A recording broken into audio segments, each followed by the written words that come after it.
siyambonga uJesu wazalwane ngomusa wakhe wasipha ithuba lokuthi sifunde izwi lakhe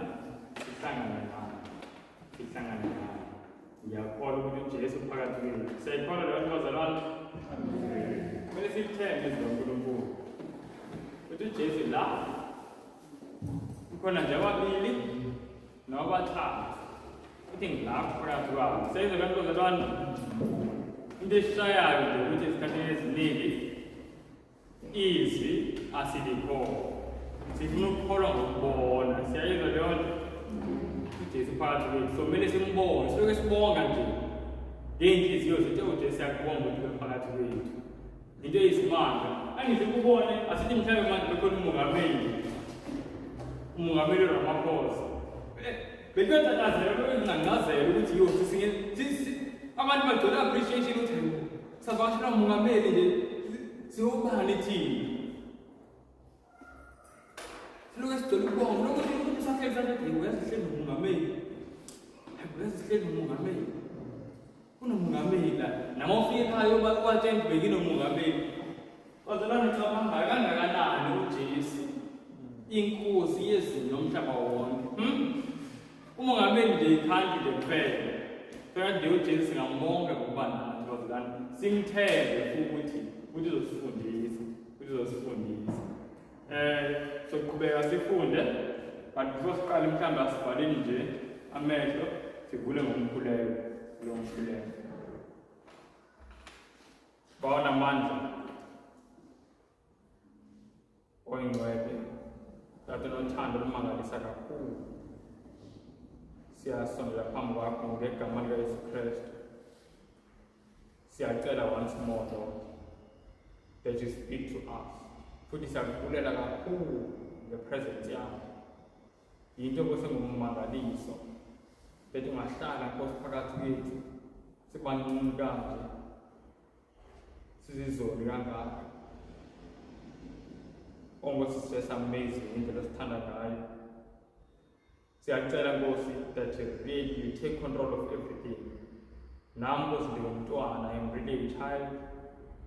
If Nkosi I'm left to myself, there is nothing endingayithetha Nkosi ezongenza anyone, not even one person. So Nkosi ngiyacela nje nami uthethe wena Nkosi ngomlomo wami ungathethi mina.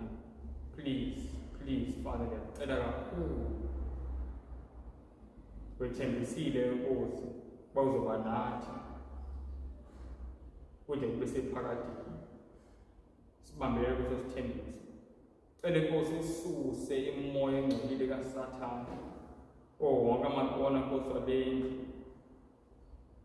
Ubeke Nkosi ingilosi zakho ezinamandla amangalisayo kakhulu ezanikwa nguwe. Bazisuse nje Nkosi zigade yonke imoya engathi ifuna ukuza izophazamisa ezifunda Nkosi lezi lakho. Please Nkosi, may you make things very clear and usiphe nje motivation to do intando yakho. Siyacela Nkosi onke sikubulela ngokuva Nkosi umthandazo wethu. Sicela ngegama likaYesu Kristu waseNazaretha. Amen.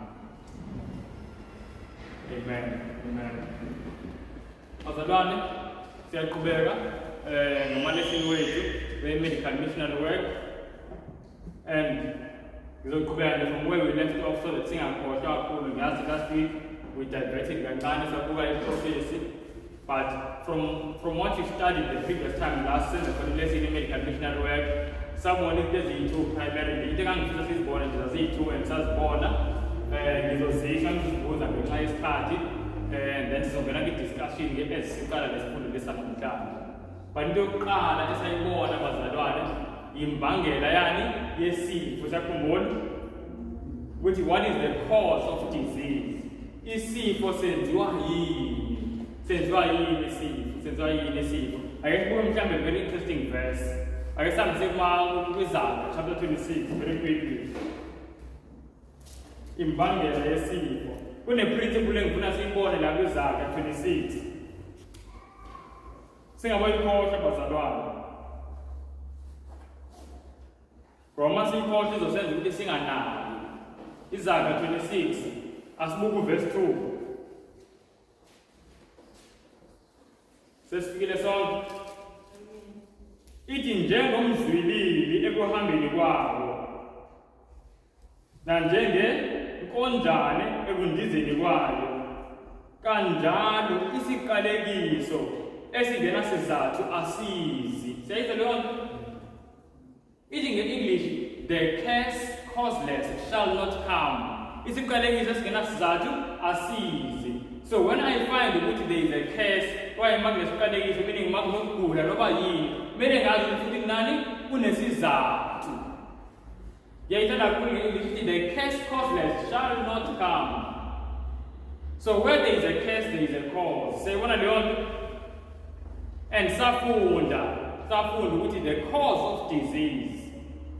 The cause of disease, number one cause of disease, ukuphula imithetho yani yezempilo. Siyakhumbula bazalwane? Do you know ukuthi uNkulunkulu ukuthethelela kwezono uhlezi kuhlanganisa nehealing? Mhlawumbe asengithi kumahubo very quickly. Amahubo 103.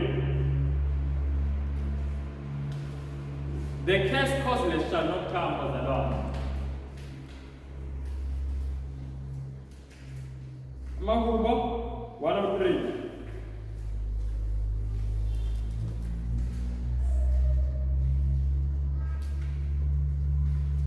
Angisho uverse 1 ithi mbonge uJehova umphefumulo wami. Sayizwa leyo nto? And then isho asimbongeleni ngasibuku verse 3. Ithi yena othethelela zonke izono zakho, oyelapha zonke futhi izifo zakho. Sayizwa leyo nto? Now ngokwebhayibhili, ngokusebhayibhileni yini isono? Ukuphula umthetho. Angisho lisho kanjani iBhayibhili? 1 John chapter 3 verse 4. Ithi oweqa umthetho, ithi wenza isono weqa umthetho, ngoba uweqa umthetho isono, ngoba isono weqa umthetho ibanisho kanjalo. For sin is the transgression of the law. Manje lana ithi uNkulunkulu uyathethelela ukwephula kwethu umthetho. Isho kanjalo levesi. Ithi bese ithini? Alaphe zonke izifo zethu. Do you see ukuthi izifo zi-connected ukwephula komthetho? And ngokuphi lo mthetho? It's the natural laws. Imithetho kaNkulunkulu yezempilo. So i-cause ye-disease yokuqala esikhulume ngayo ithi ukwephula imithetho yezempilo. Sasikuthole kuphi lokhu? Ministry of Healing, page 127. Sesingekubhala nje ezisidlula. Then kunento enye futhi esayibuka bazalwane. Sabuka ukuthi isifo njengoba sikhoza ukuphula umthetho wezempilo. And those are the 8 laws in the same page, the Ministry of Healing, page 127. See, I'll talk about the 8 laws, the 8 laws of health. Kade siwathola ibazalwane asizise singene kuwona. But it's also important in nutrition. Senze sure bazalwane ukuthi siyakususa konke lokho okunamehlo, siqinisa kakhulu lokho okukhulayo emhlabathini. Sayizwa leyo nto? Yazi noma ngibambe lapho nje. Yirule sekuyomuntu uzomnika irule esinkulu. Yesinkulu ukuthi adlile. Thatha lokho kusika enhlabathini, ngisho namanzi asoka khona enhlabathini, ngisho namanzi ayabala la. Siyibona leyo bazalwane, so uthola yonke into. Ama-fruit konke nje lokho. Si-increase kakhulu ukudla oku-raw in their simplest state. Siyakhumbula i-quotation yayithi lezi zinto kumele zibe in their simplest state. Sayizwa leyo bazalwane. So yeah, angizuhlala kakhulu kuma-8 laws of health sangena kuwona. Now umbuzo wami wesibili kusithi yini eyenza ukuthi isifo sibe ne-foundation sithi sesikhona singasuki? Ayilena ngize kubuza bazalwane ngoba ngifuna ukwenza sokuthi sayithola yini. Hleze kanti sisaphinda. Okay, yebo mdala. Ukusebenzisa izidakamizwa. Ukusebenzisa izidakamizwa ekufuna ukuyeda futhi. Yebo, ukusebenzisa izidakamizwa, drug medication. Siyakhumbula safunda nangodokotela omunye ofakazela lento esho uNkulunkulu. Uthi even when sifundiswa, esho udokotela uthi even when befundiswa bewodokotela kwi-class ekuthiwa i-pharmacology, befunda i-pharmacology, befunda ngemithi. Kuthiwa the professor will stress it ukuthi alikho iphilisi elingenabo ubungozi, even if you do not see the side effects. Sayizwa leyo nto? But alikho elingelawo ama-side effects, even when you don't see them. Siyabona bazalwane. So lokhu kumele kusigqugquzele kakhulu ukuthi kuyo yonke into esiyenzayo sithole ama-alternative. Sithole ama-alternative ngempela. Singabikho satisfied ngokuthi hayi ngoba vele angakuboni ubungozi. Bazalwane, iBhayibheli the curse causeless will not come. Mangifaka i-cause iyalandela i-curse. You know, there are so many people.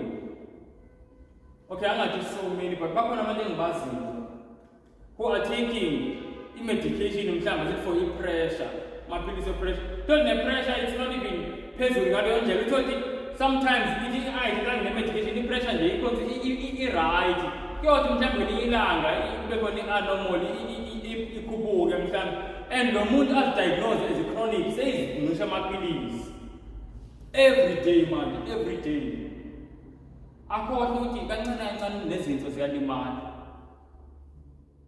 Siyabona bazalwane. So sengithi uNkulunkulu asisize sifake effort. Inkolo yobuKristu, inkolo enani efaka i-effort, kumele ufake amandla. Siyabona leyo nto and umuntu ozosiza ezifaka amandla uJesu ngoba uyasazi ukuthi weak. Semkhumbula uJesu uthi incwadi kaLuke kunaveze ngithanda incwadi kaLuke chapter 6. Mawusuka nje kuverse 47. Singakubhala phansi basiya kulona. Kodwa uthi uJesu umuntu ozwa amazwi ami ayenze intando yami ngizomfanisa nendoda ehlakaniphile. Yathi maya kumuzi wayo yaguqa. Yashona ezantsi komhlaba. Ithi yayibeka ifoundation isisekelo sendlu yasibeka edwaleni. And then yakha. Ithi makufika iziphepho lapho ziyafika ziyazama lutho kuyithela phansi. Abese uJesu lo owezwayo amazwi kodwa angawenzi ufana nani nendoda eyisiphukuphuku eyavele nje yabeka indlu yayo without a foundation ingenazo isisekelo yayibeka futhi enhlabathini. Do you know bazalwane lamadoda omabili masingakafika isiphepho indlu zabo zibukeka ngathi zimile seyibona leyo nto futhi ungaze ufise indlela nomunye ngoba kude le indlela nomunye iyashaya waqeda ngoba nomunye uthatha isikhathi uthathe ne-effort egubha ingene enhlabathini awuzofika nasedwaleni seyibona i-effort leyo. But makufika isiphepho uthi Jesu lena indlu yawa uthi nokuwa kwayo kwawukhulu. Great was the fall of the house. Uthi lowo umuntu ozwayo kodwa angenzi. Uthi seyihambe i-distance, imagine sewufake i-roof. Niyazi i-roof biza kanjani bazalwane? Mshaba bazalwane ba, sewufake i-roof, sewufake nama-backlight guards, sewufake yonke into. Indlu itheleke phansi. All that has been wasted. Ngenxa yokuthi no foundation. And uJesu lokugubha lokhu size sime edwaleni ukufanekisa nokuthi sizwe izwi lakhe. Kodwa siyabona lokugubha kudinga ini? I-effort. Yabona bazalwane, I will say this, ngicela sizwe ngempela lento. An effortless religion is a deception. An effortless religion is a deception. Asifaka effort yokufunda izwi, asifaka effort yokukhuleka. Because all these things need effort. Nginamanga bazalwane impela angisho zidinga effort zonke. Zidinga effort zonke. And naleli sifunda ngayo yezempilo. Le mizimba ithengwe ngegazi. Angikwazi ukubuleka into ngoba ngakhula mina uma ngine ebuhlungu ngibuleka iPanado ngeDisprin. Hayi ngeke ngiyeza siyafunda enkonzweni kodwa hey. Uthi ngiqale kanje manje. Uyabona ungayifaki le effort. That is the cause. And isiqalekiso siyalandela. So uJesu uyasifundisa ngokuyasithanda bazalwane. Jesu uyasifundisa ngokuyasithanda. I want us to see something manje. Ayesibukeni la nayi quotation. Kusemnandi wathi abonakala kahle namhlanje. Namhlanje sizofunda ngomzimba. Sesifundile nge-cause ye-disease, safunda ngama-8 laws we-health. one of the things ekumele siyifunde manje yini ngomzimba sowenza i-anatomy ne-physiology sesodokotela bazalwane. Ngiyathanda ivesi emfundo yomdala uthi ofuna ukuhlakanipha akucela uNkulunkulu. Ezinye zalezi zinto singabuki safike okunzima kakhulu, asicele ngihlakanipha kuNkulunkulu. But sofuna ngendlela esimple kakhulu, ngiyakholwa ukuthi sonke sizoza. But I want us to just see this. Education page 195. This is Bible. Without help, no one can as distinctly understand or as completely fulfill his obligations to himself, to his fellow beings, or to his creator. Uti therefore, therefore, the health should be as faithfully guarded as the character. Say the Lord of the Land.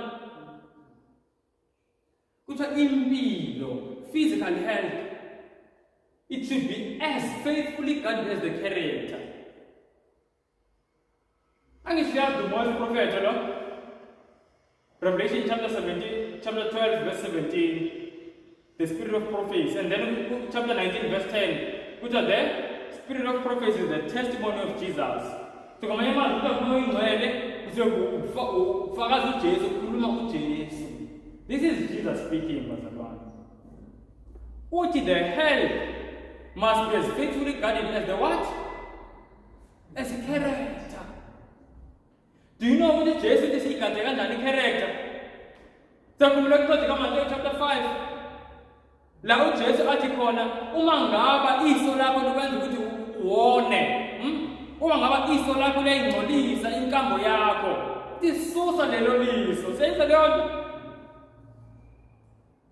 abantu babemangele bethi ha manje yini isono ukuthi size sisonde kanje sesihlukana neliso. And manje we are told the same Jesus is now saying ne health yakho you must guard it as faithfully as in detail. You must guard the character. Makunene ephaketheni yakho yazi ukuthi le inobungozi ekuphileni kwami. Nkosi ngicela ungiphe amandla ngiyayisusa. Ngicela ungibonise. Umuntu bazalwana ofunda lezi zinto akwazi ukuhlala phansi. Uloke efunda, efonele nabanye kwabaningi abazalwane. So mhlawumbe bazokwazi ongaphezulu kancane kunaloko kwaziso. Siloke siyasizana. Health is so important. Should be as eating without health, eating no one can as distinctly understand. Meaning nokuqonda kwethu kuyashayeka. Do you know bazalwane? Daniel chapter 1. Ngicela ukubuza bazalwane. Daniel chapter 1. Siyakhumbula ukuthi Daniel nabangani bakhe badlana. Daniel chapter 1 bona khumbulayo nje sisheshisa isandla bazalwane sesihlule. Yebo. Okay, yomdala ngizocela ngawe. Mdala Nkosi. Yebo mdala. Esimfini the eating heads. Sayibona leyo. Now ngicela ukubuza omnye umbuzo. Mase kufika isikhathi sesivivinyo sebehlolo uNebukadnezar. uNebukadnezar ithi iBhayibheli wayehlanganise izingane ezihlanu phekunazo zonke umhlaba wonke. Wathi mase ifika nase-Israyeli wathatha the cream of the crop. Ithatha izingane ezihlanu phekunazo zonke lapha eSirayeli naseGreece nakwindawo zonke. So lapho kuleso sikhathi kakuhlangene izingane ezihlanu phekunazo zonke la emhlabeni. Ngaze ngithi ukuhlakanipha komhlaba wonke kuhlangene lapha. Waqala kuNebukadnezar wahlola. Ngicela ukubuza abazalwane, uDaniel nabangani bakhe mase kuhlolwa batholakala benjani compared to lezi izingane? 10 times wise. Asayidla abazalwane. Singazitsheli ukuthi bazalwane i-faithfulness yabo to appetite had nothing to do with it. It had everything to do with it. As they were faithful to God, in the least, uNkulunkulu wanezele waetha. So the understanding yethu yakhula esizinikela ukuthi ngisidle njengoNkulunkulu. Asibheke, okay, this is so important. You know, in fact, because we're reading in Genesis, there's a verse ebalulekile kumele silibuka. Asiyeni ku 1 Thessalonians chapter 5. Kuba seThesalonika. chapter bani? 5. Aha, glory. Ubani osifundela wazalwane?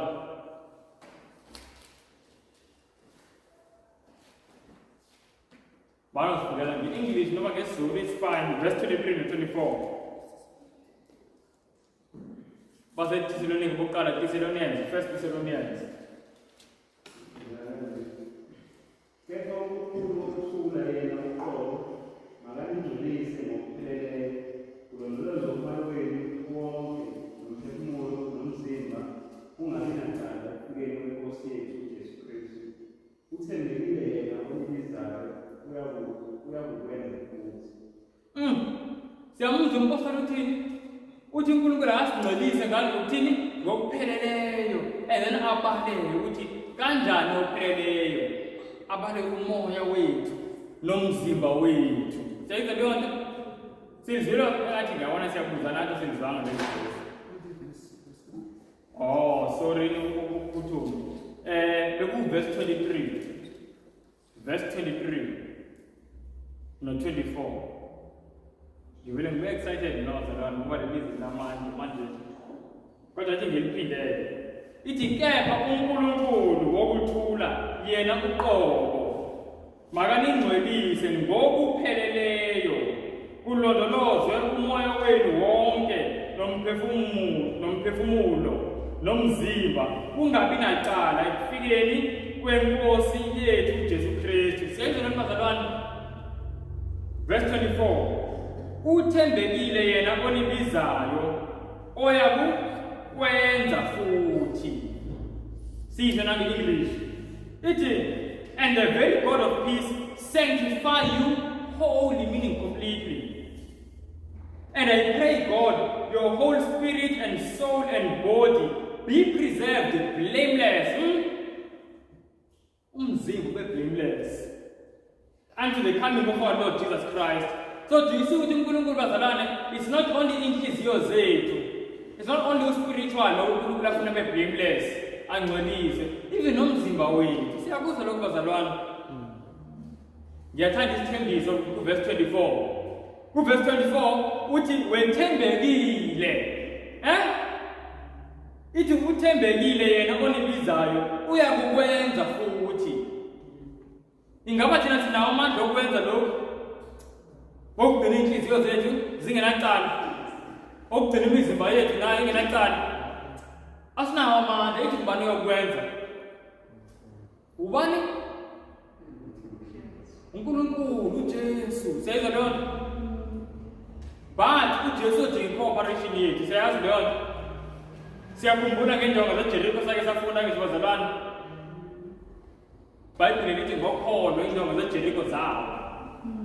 Ngabuza umbuzo ngathi zawiswa kwa izindawo zaJerikho. Zawiswa kwa bazalwane. Zawiswa uNkulunkulu. Kodwa kukhona ngisho abantu ekumele bakwenze nabo. Yes. So naku-health kunjalo. Naku-health kunjalo kumele sithi si-cooperate noNkulunkulu. Alright. Hayi sidlule bazalwane yena ukushesha ngoba sesibambile. Bengifisa nje sibone ngokusebhayibhelini nakumoya wesiprofethi ukuthi indaba ye-health bazalwane ibalulekile. Ngiyangikuke sometimes emabandleni makuthi hayi namhlanje kufundwa nge-health. Uyawabona abantu bephuma bonke kodwa kufunda ngento engabalulekanga nje namhlanje. Mina nisinikezeni into ebalulekile, into spiritual. I-health spiritual bazalwane. Bengayithathe so important uNkulunkulu abhale into eziningi kanje ngayo. Abhale uNkulunkulu ezwini lakhe ukuthi kufuna ngisho nomzimba wethu ungcwalise. UmaRoma chapter 12 verse 1 athi Paul nomzimba wethu asikunikele ube umbingelelo, ube i-sacrifice efaneleyo kuNkulunkulu. Asizweni la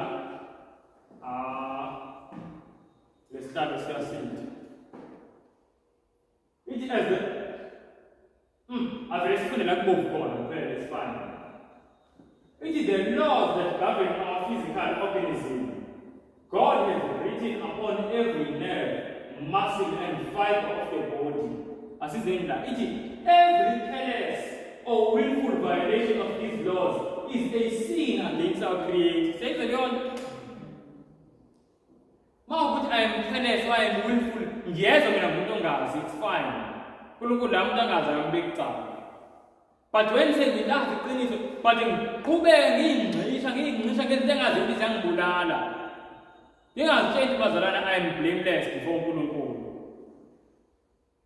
This is Jesus speaking. Education page 196. Every careless or willful violation of these laws is a sin against our Creator.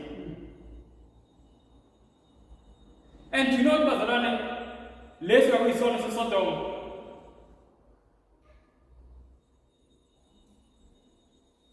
I guess we will go Ezekiel chapter 16 very quickly.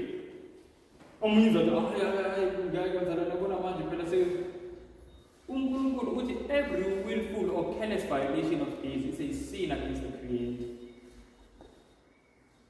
And that means the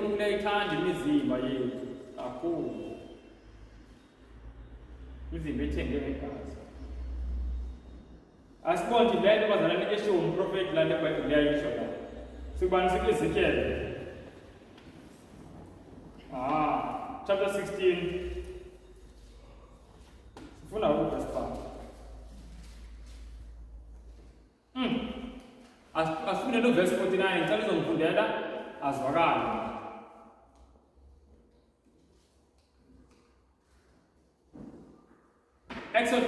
Ezekiel chapter 16, verse 49.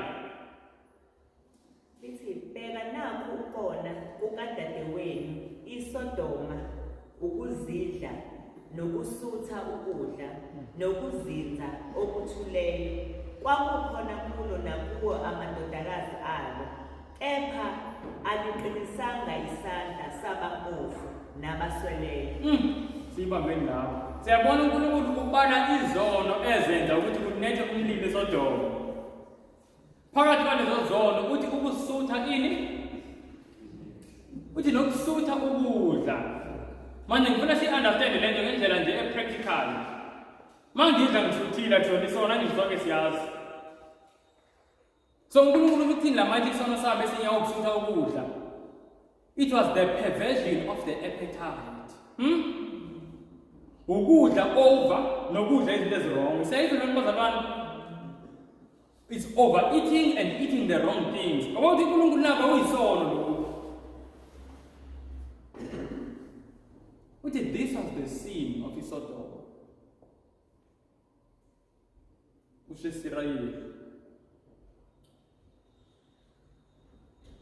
Usho uNkulunkulu njengoba ebhala lento wayisho kumaSirayeli ngoba nabo sebeqalile ukwenza lento yenza iSodom bedla okurong. Angisho la siyazi Ezekiel wayengumprofeti eseBabylon. WayeseBabylon uEzekiel naye wahamba naye njengoba Daniel naye waseBabylon, but uDaniel yena is in the court of the king, Ezekiel waye outside. So njengoba oDaniel bona bayithimba bathi asisikudla ukudla seBabylon. Kukhona amaSirayeli awesidla ukudla kwaphi? KwaseBabylon. Manje uNkulunkulu uthi yazi nina anisazi isono saseSodom ukuthi akuyini. Babedla lo uNkulunkulu angasho ukuthi babuka. Bethuka abantu ukuthi into encane kanje ukudla. uNkulunkulu ukhuluma ukuthi yebo. Lo mzimba uthenge igazi. So it's very, very important. I'm stressing this point, you know why? Because sometimes, masakala ukufunda nge-health, kuba ngathi nje yinto by the way ayinawo ukubaluleka. But this is so important. I-message lesinezwe uNkulunkulu ngothando ye-health, and uNkulunkulu uyafisa ukuthi nasiyamukele ngothando. And ngiyakholwa namhlanje after today's study, you are going to love it, bazalwane. I'm going to skip. This is so important. We're going to skip. The quotation last week, it is the controlling power of appetite will prove the ruin of thousands. When, if they had conquered at this point, they would have had moral power to gain the victory over every other temptation of Satan. Counsels on Diet and Foods, page 59, says, ithi bazalwane amandla we-appetite okuthanda ukudla azokwenza ukuthi kulahleka abaningi. Akuzokuthi mhlambe uma ngabe benqobile lapho ku-appetite babezothola amandla nenkuthazelo. Angazi uNkulunkulu igama linjalo isibindi. nokukhuthazeka kodwa ukuthi banqobe zonke ezinye izono. Siyabona nto bazalwane. And ekugcineni ithi le quotation la ithi as we near the close of time, Satan's temptations to indulge appetite will be more powerful and more difficult to resist. Sure. Bazalwana siyazi ukuba ngathi siziza lezinto. Ngamanye amazwi, the more sisondele ekubuyeni kaJesu, kuzoba nzima ukuthi abantu bamukele le message into health message. Ithi kuzoba nzima. It is Satan's power, Satan's temptation to indulge appetite. It will become harder and harder to resist. Kuyoba nzima. Umuntu uzoya kwa-KFC owubone esazi ukufunde ukuthi poison, that is poison. But sizofunda namhlanje, I won't say it very plainly.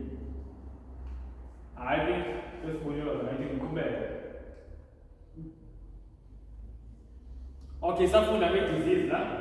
Then ngifake i-question esiyaziyo ukuthi when there is disease, uma umuntu ogulayo, these are the steps that we take. Number one, it's in case of sickness, disease is an effort of nature to free the system from the conditions that result from a violation of the laws of health. It's in the case of sickness, step number one, you need to ascertain the cause. Because of inland. 8 laws always qala lapho. But sizobona mhlawumbe iyajula it even goes deeper ke manje. Kumele kudingana ukuthi understand umzimba. Siyabona leyo nto. That's the first thing. What is the cause of the sickness? Then number 2, unhealthful conditions should be changed. Number 2B, which is wrong habits must be corrected. Do you see bazalwane order uNkulunkulu? And you see ukuthi why abantu abaningi bangayifuni order uNkulunkulu? Abantu they don't have a problem ukuthi batshele ukuthi yini cause. But masethu ama-wrong habits makasuswe. Abantu bathi, oh, usho ukuthi dokotela uze ngiphile kumele ngihlole nenyama. Hayi dokotela, cela ulethe iphilisi enze uyisolve nje lento fast. Ngingahlukananga nalutho. Even if angiyisusanga lento eyi-cause. Seyizwa leyo nto? But lana uJesu uthina, after identifying the cause, we need to remove unhealthful conditions, wrong habits corrected. And then nature is to be assisted in her effort to expel impurities. When nature is being assisted to keep okungcolile, ama-detox now, sisazofunda ama-detox, iy'nhlobo ngey'nhlobo zama-detox. You can detox the liver, you can detox the kidneys, you can detox the colon, ziningi, you can detox the blood. So, samele sifunde ngama-detox. La sisiza manje ini umzimba wethu ukuthi ukhiphe lokungcolo okudala kuconnecta iminyaka yonke. Siyibona leyo nto bazalwane. So number 3, ayokhe ngiyafunda njengoba nginibhala. Against number 3 ngiyobhala detox. Ama-detox, very important. After it detox, we need to re-establish the right conditions in the system. This is now building, replenishing, building system. Kunezinto eziphumayo eziningi after detox. Kukhona ama-electrolytes mhlambe aphumayo, izinto ekumele zibuyele. Kukhona nento abathi yi-flora, intestinal flora, ngazi ngesiZulu yini. Kodwa the good bacteria esesiswini iyaphuma sometimes ngo-detox, kumele manje ukwazi ukuyibuyisela. So konke lokho sizokufunda. But today lensifuna sifunde yile umzimba. Cela bazalwane siyibambe kakhulu ama-order le. It's only 4 points, ne? You ascertain the cause. You remove unhealthful conditions. You correct wrong habits. Sayabona bazalwane. And then number 3 is we expel ama-detox. Then number 4 siyatshentsha. We then replenish the system. Siyakha. Like most detox ekufana nokuthi uyahlephula kancane. Siyayizwa leyo nto? Uyahlephula, uyakhipha, kuyaphuma. Mase kuphumile bazalwane, kumele kungene okuright. Ukhiphe lokho okurongo, kumele kungene okuright. That's number 4. Kuyazwakala bazalwane? I think asimple lama steps. Ikhona imibuzo mhlawumbe because sidlule kulama steps. I think actually siyabonga. Okay. Sizawufunda ama-detox. Because we need to be practical. Alright. Yebo manje.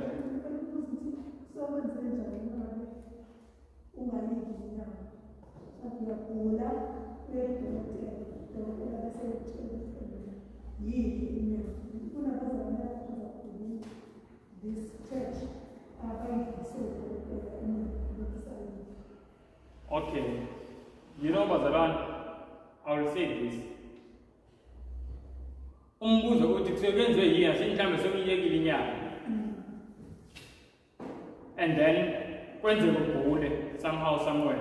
Udokotela oya kuyena athi yini yenza ini yidla inyanga. I will say this Bazaran ngendlela esimple.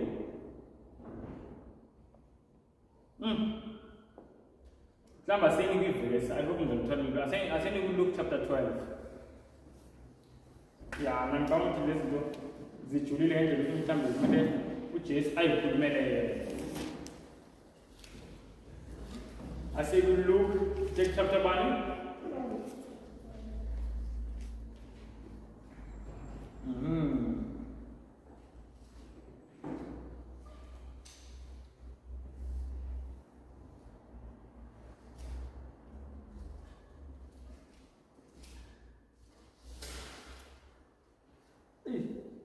Yeah, this verse is so simple.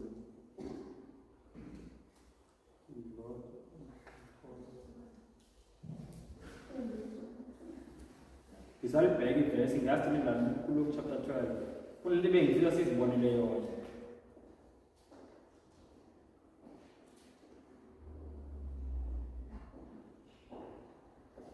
Okay, angiboni la kuLuke chapter 12. But khona elizosho the same thing as in 1 Corinthians chapter 1. Ivesi lithi ukuhlakanipha komhlaba kubula kuNkulunkulu. Sayizwa leyo nto, I'm sure yinto esizwa njalo. Because there are so many verses that say the same thing. As in 1 Corinthians chapter 1.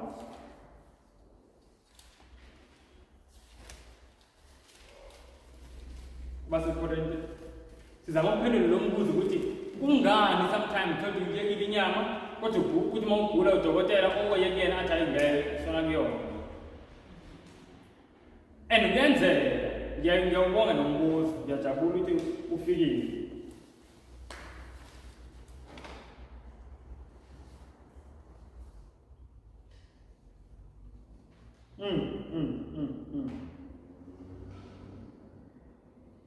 Asifundeni kulento ku verse 25. Mhlawumbe ngicela uzofunda nje verse 25. Singafunda mhlawumbe nayo verse 26 just there to add, but verse 25. Ubakorinte bokuqala chapter 1 verse 25.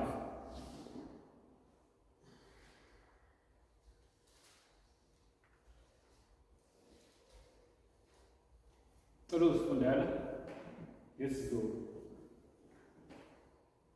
Ngokuba ukubula kukaNkulunkulu kuhlakaniphile kunabantu, nobuthakathaka bukaNkulunkulu bunamandla kunabantu.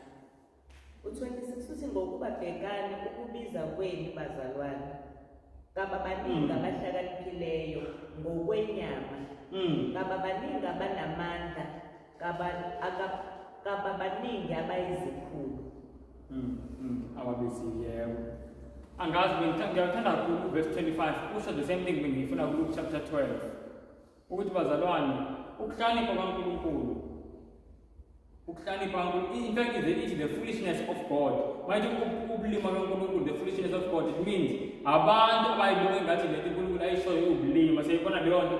Ithi leyo nto engathi abantu ayibuka engathi ubulima esho uNkulunkulu. It is far greater than ukuhlakanipha, the best wisdom yomhlaba. Siyayizwa lento bazalwane. Siboyibamba nje lapho ukuthi ukuhlakanipha kaNkulunkulu like oprofessor abawu-20 behlangene.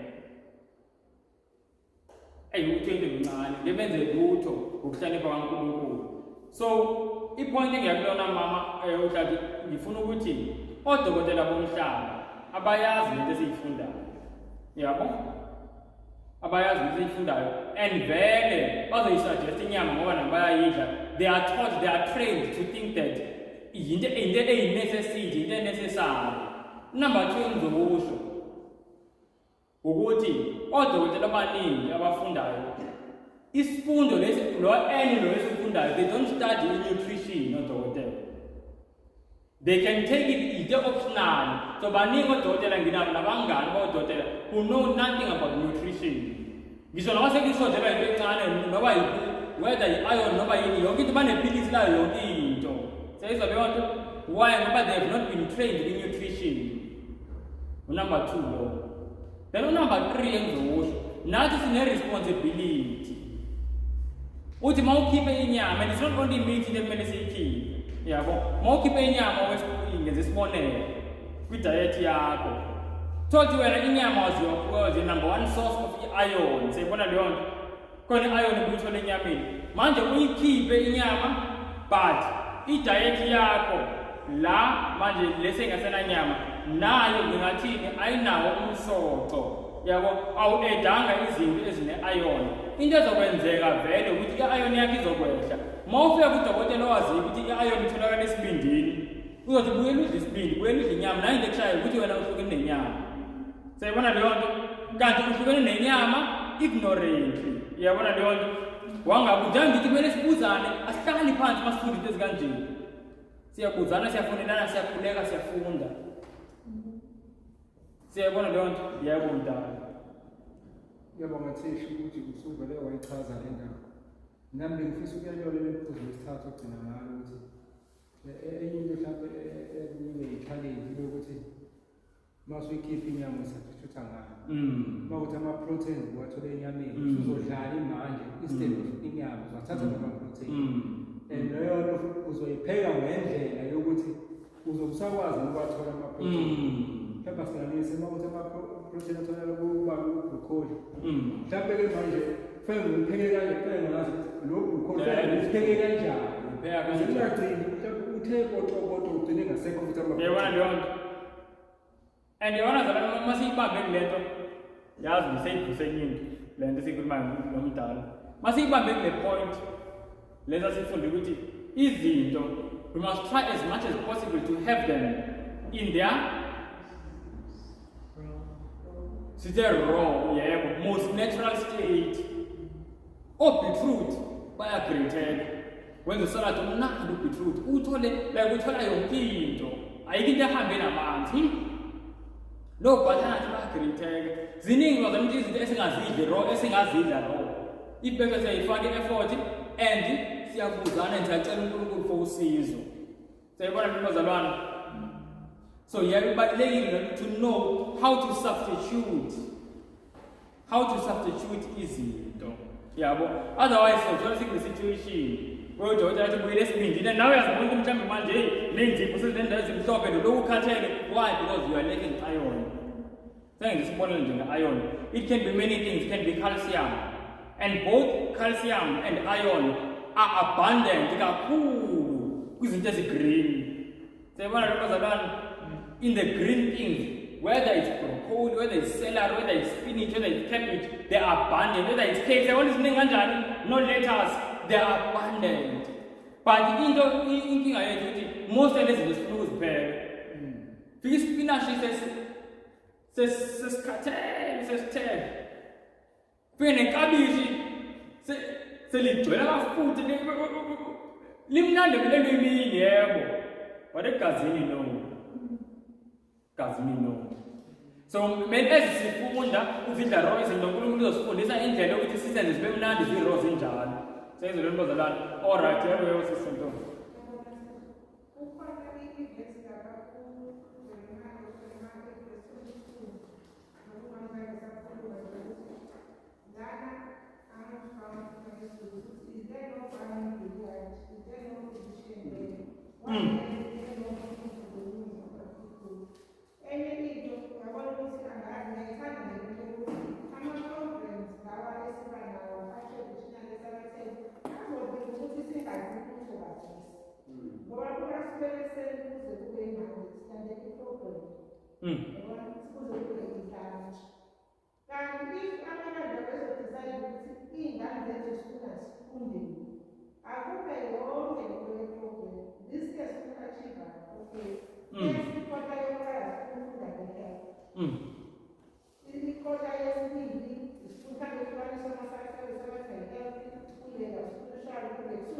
community. Mm. Kodwa yabona le That's true. esenza ngayo. Yabona nje ngoba ekuseni kuyagcwala. Kube ukuthi ibandla liyadecide ukuthi ngoba kade senabantu bathole ekuseni bazohamba sebazi yonke into. Bayofika babeka ne-lunch kodwa bazobuyela. Noma ngabe shintsha isikhathi ukuthi okay iyangakaki ngoba kaveza njalo abasebekhona uthola ukuthi basifundo lesibasebengasifundi kangaba sokhulu isifundo lokho kubalulekile isifundo ekuseni kungakho umehluko ngoba sishintsha ukushintsha i-life yasenishintsha i-diet umuntu noma ngabe kuhamba ngela ivande ngilamulele and then yile ngifundile bese ngamulele ngingena straight to the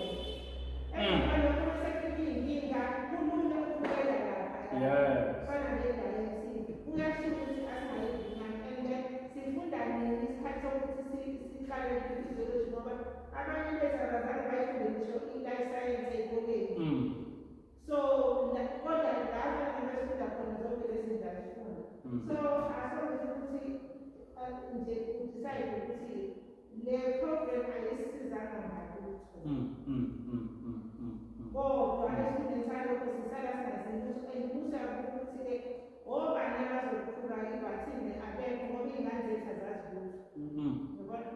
So kubonakalile noma uyafundiswa afike ingane izinto ezisimple njengesabatha ayikho information ekhona yini kahle eyaziwayo.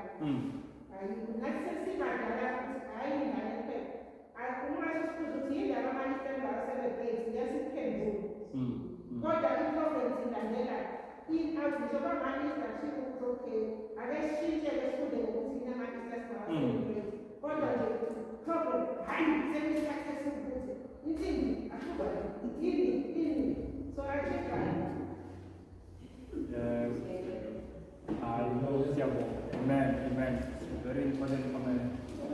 So basically, into sisho ukuthi asithini senzeni ini we need ukuthi sifunde siloke sifunda and ayikho into ekufunda kuyona njenge-health and the-health will humble you in so many ways ngoba you see ukuthi awufiki le point yokuthi wazi yonke into.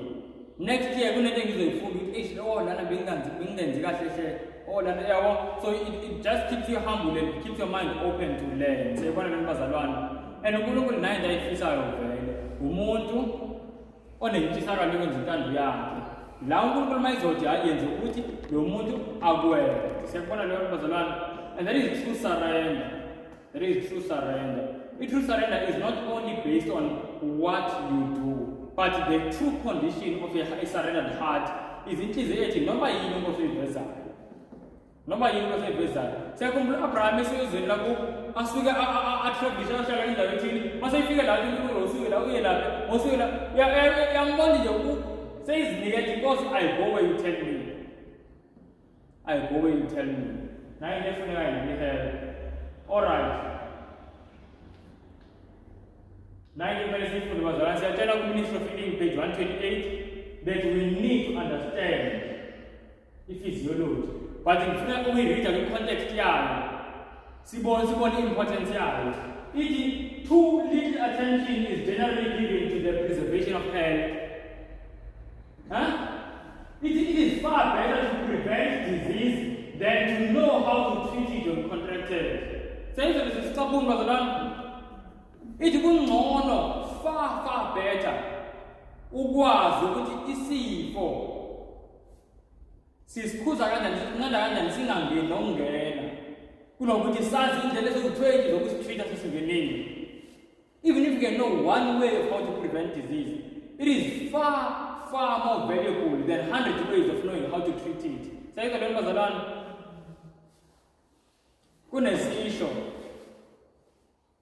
sithi 1 teaspoon of prevention is better than a full bucket of cure. Sayika leyo prevention is very important. And if physiology man it is the duty of every person for his own sake and for the sake of humanity to inform himself in regard to the laws of life and conscientiously obey them. All need to become acquainted with that most wonderful of all organisms, the the human body, they should understand the functions of the various organs and the dependence of one upon another for the healthy action of all. They should study the influence of the mind upon the body and of the body upon the mind and the laws by which they are governed. Yinde.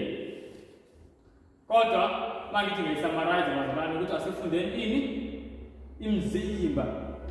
Ithi imzimba yethu is the most wonderful of all the organisms. So namhlanje we are going to start and we are going to start i-system eyodwa. I-system eyodwa.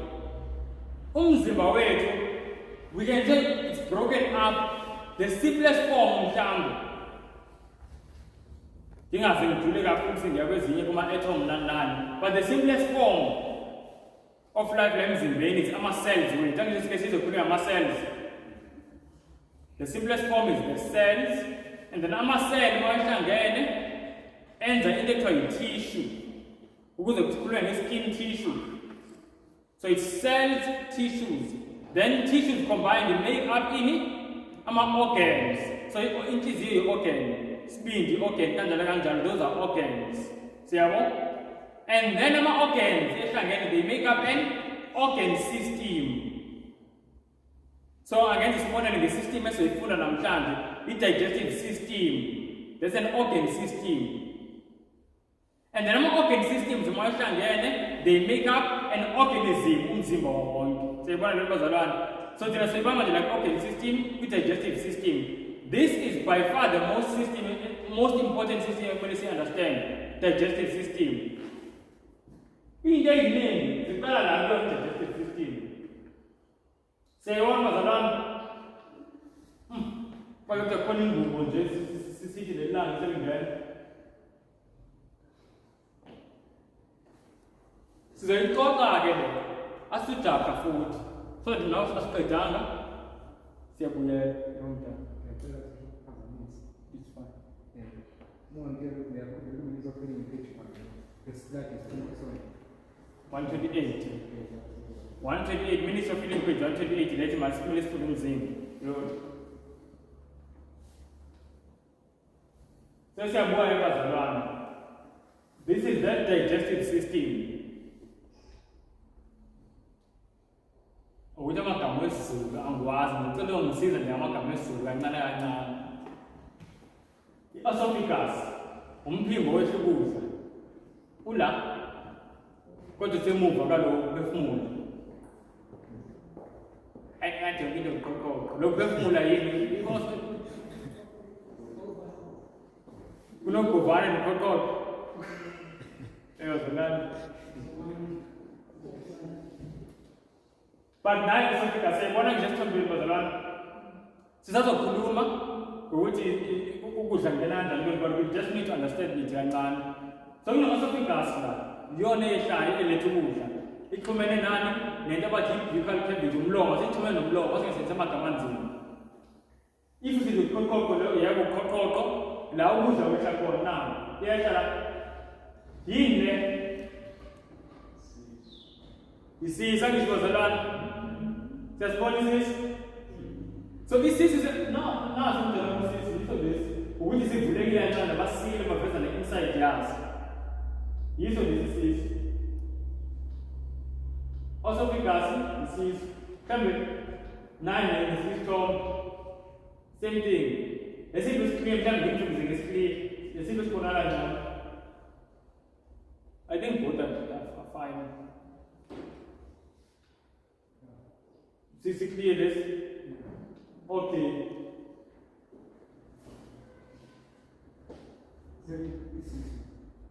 Narcissist.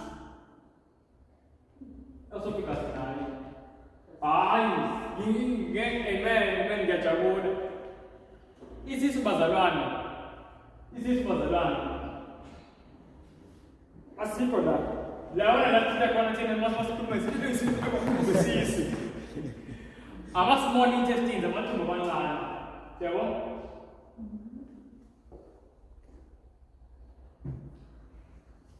So amathumbu la. So isisu nasi siphezulu kancane. Depends on man, just beneath the diaphragm. This is the syllable. This is the stomach. So esophagus, so the mouth works the phone. Question esophagus, who's the lysine? When the digestion out to lysine, mechanical and chemical. My face is also born with digestion. Now because it's in the following slides, in the other slides, the stages of digestion. So the esophagus, the sisu, the stomach, and then loud color manager, tubal manager. Le part de manager, and you see the we're going to valve vanilla. Nala esophagus. Like to one of esophagus, the sisu ne valve vanilla. Do you know more booty? Your food is too fatty. Yeah, when you compromise a man to the valve lay. And you cannot judge us of the low cuckoo. None in the acid. So none of man on the reflux. None of the heart pain, no is cheese. I say, one of them was alone. That's one of the causes. And you know, just as one is done. Do you know what when you have overeaten, so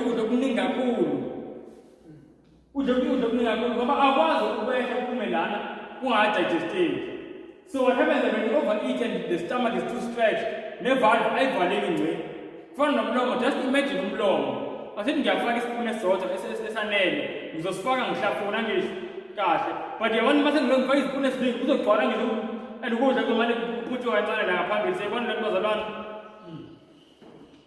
Nana, what I mean is esophageal valve.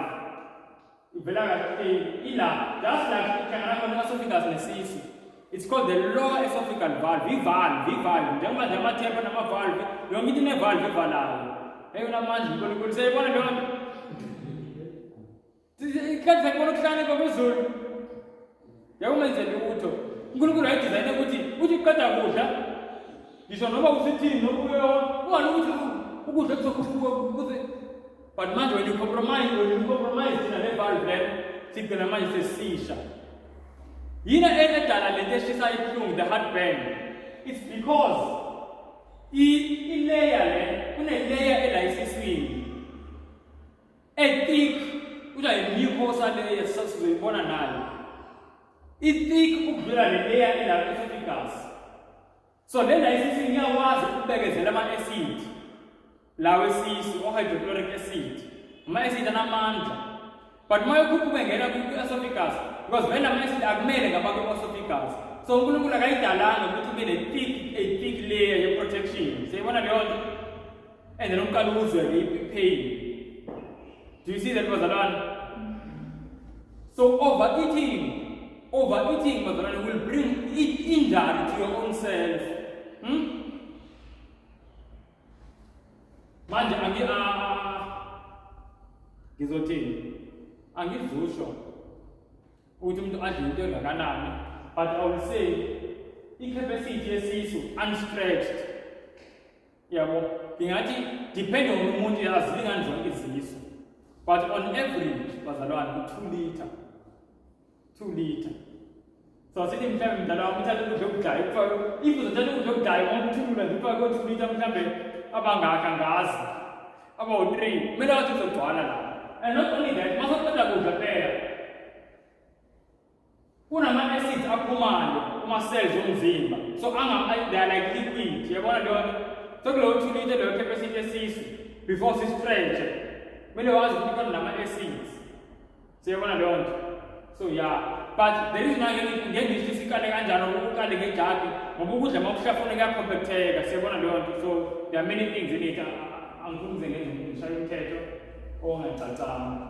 But now usifunda esophagus inesisu and then ukala manje ithumbe encane la nali iyaqala la lehle kuyiyo le ish akusabonakali kahle liyaqala nje lesisimu. So ukudla maqeda kuchitha from isisu uchitha to amathumbu amancane, small intestines. Then just after isisu kuthiwa yi-duodenum. Abantu banama-ulcers sometimes bayatshela ukuthi banama-duodenal ulcers. Angazi ngelizwe ngayinto ethi ama-duodenal ulcers. khona ama-stomach ulcers nama-duodenal ulcers.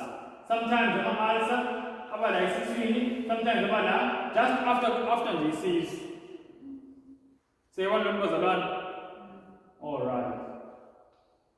And then we're going to imagine the small intestines now. Most of the chemical digestion is there in the small intestines. And then we will have to sugar la mathumbu mancane uthulula la ithumbu elikhulu. Uthi ngibuthi zokucaca. Ya khona nje entrance la ingene. So ithulula la ithumbu elikhulu.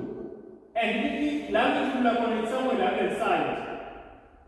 And then ukudla sekuzokhuphuka kuhambe sekukhuphuka iwaste, most of it is waste.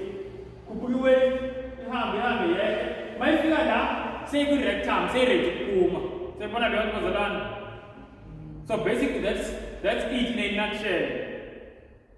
Asiyiphinde futhi slow sisizwe mamcela. Uzodla njengoba nje usidla ngelunch wahlafuna. Mazoqeda kuhlafuna ukudla esophagus. Yes. Amnandi. Yes. Kungene yephi esiswini. Masengene esiswini kuyaqala isisu siyagaya mechanically and also chemically, sikhipha nama-chemical. Siyabona lokho bazalwane? So lama-acids makusuka lapho yeka futhi kuza la manje kuma-small intestines. La-ke ama-chemical amaningi achithekela khona, like nenyongo, like isibindi njengoba sinenyongo isibindi, inyongo ichithekela la. Ne-pancreas nazo khona nama-chemical okudigest asuka kwi-pancreas. Pancreas ingala now achithekela la i-small intestines kumathumbu amancane. So most of the chemical digestion yenzeka kuphi la kumathumbu amancane. I-chemical digestion basically is when okudlayo kusuke manje sesingathini sekugayeka kube nohlobo oluzokwazi ukuthi kamukele igazi. Siyibona leyo nto ngazi noma ngichaza kahle yini. Ngoba igazi alikwazi ukamukela izambane. Kumele ligayeke izambane. Kumele ligayeke izambane. And then kuze kube ama-monosaccharides. Akwazi ukuthi igazi mhlambe lamukele i-protein nje injalo nje. Kumele igayeke until it becomes amino acids. Siyibona leyo nto. So those are things manje zithathwa igazi. Lona liyazi protein. And then mawusuka la ithumbu elincane ngena ithumbu elikhulu sekudigestekile. Most of what happens la ithumbu elikhulu it's reabsorption, and mostly reabsorption yenzeka reabsorption yamanzi. Oh nayi into ivele. La ithumbu elikhulu ngisho ngiyaliphetha ukuthi manje ukuthi iabsorba kakhulu ithumbu elikhulu ngamanzi nezinto eziliquid. Do you know ukuthi if udla ukudla okungena fiber kuhlala isikhathi eside la ithumbu elikhulu ngenxa yokuthi kuna fiber. I-fiber yiyona i-assista umzimba with land ekuthiwa yini peristalsis ukukhipha ukudla ikugudlula. Because ngibona vele ukuthi kumele kukhuphuke kuye phezulu i-gravity le kahle kahle eceleni engibukeli kuyokhuphuka kanje.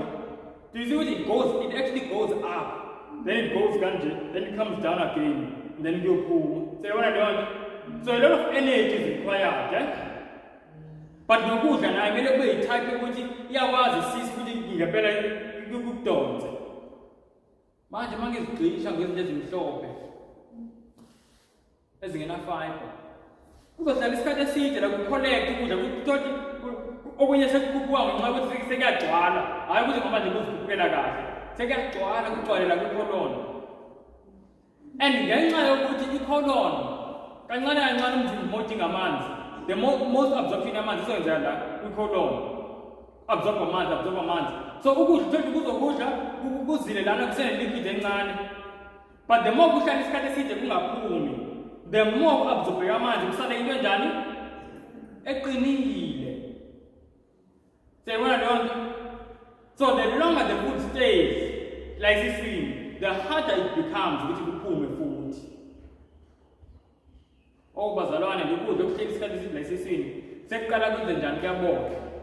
Yabona manje manje la kwi-colon angisho siyazi ukuthi ukudla Mokufaka esikhifini esishisayo, isikhathi eside kuzenzekani? Kuyabona. Kuyashisa la and futhi kumnyama la. And kuyashisa. So ukudla kwenze njani? Kuzobola. If bese kuyabola kuphela, then nje silinde usuku la lokubona kuzophuma, bekuzoba ngcono. But manje ngizonibonisa in a moment. Kunama layers lana.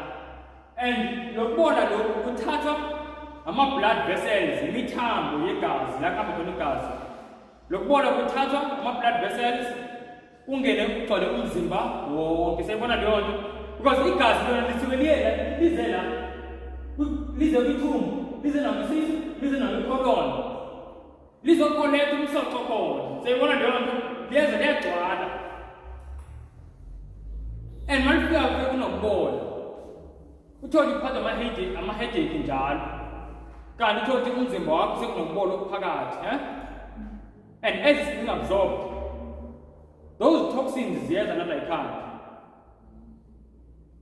Ugcine mhlawumbe ekugcineni umuntu if akanayo i-colon cancer mhlawumbe ukuthi une-cancer engayazi ukuthi isuke kanjani.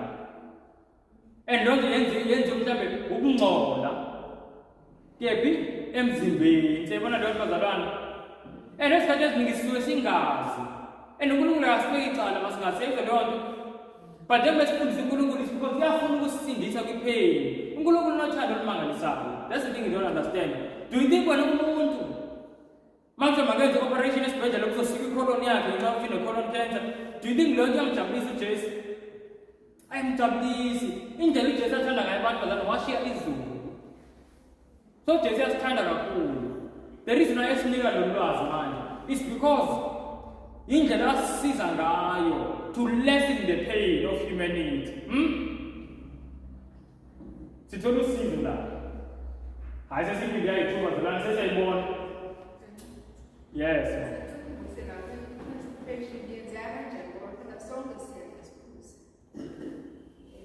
Sonke siyadla sithini? Okay. Ngizokwenqala kwi-point. Akumele sidle siphuze at the same time. That's number one. Sasiyikhulumile kakhulu umdala wabuza. Mdala i-answer yazithini mhlawumbe wakhumbula. Isi-answer uma ujomile womela amanzi kanti nokulamba sekuhlasela kuza amanzi mhlawumbe kusasele 30 minutes. Nosuze wadla-ke linga noma 2 hours bese ke kwinkathi kuza. Yes. Now isizathu sokuthi why akumele siphuze and eat at the same time. Ngizaku-understand la isisila ngisiyabona ngipenda ukuthi kunama-acid aphumayo, gastric juices. Siyabona leyo nto adigesta ukudla agaya ukudla ngoba into ebalulekile ukuthi ukudla kugayeke. Ukudla ku-useless emzimbeni. It's actually waste if akugayekanga. Kuyangisinda nje kuyangingcolisa akungisizi ngalutho. So the most important thing is that ekugcineni lo ndikufaka la ku-end up legazini, and that is through digestion. Now mangiphuza ndibe ngisidla at the same time while iphuma nama-acid hydrochloric acid kuphuma no-pepsinogens, so maningi indlela ezinto eziphumayo. Mina ndibe ngiphuza amanzi, into engiyenzayo ngiyayidilute le nto la esiswini. Siyakuzwa lokho bazalwane? So into edilutile siyazi ukuthi iba njani? Iba weak, and then that prolongs the digestion. And yenza ukuthi futhi ingenzeki kahle. Now to come to the point ukuthi i-constipation yenzeka kanjani? Lana ukudla mase kusukile la.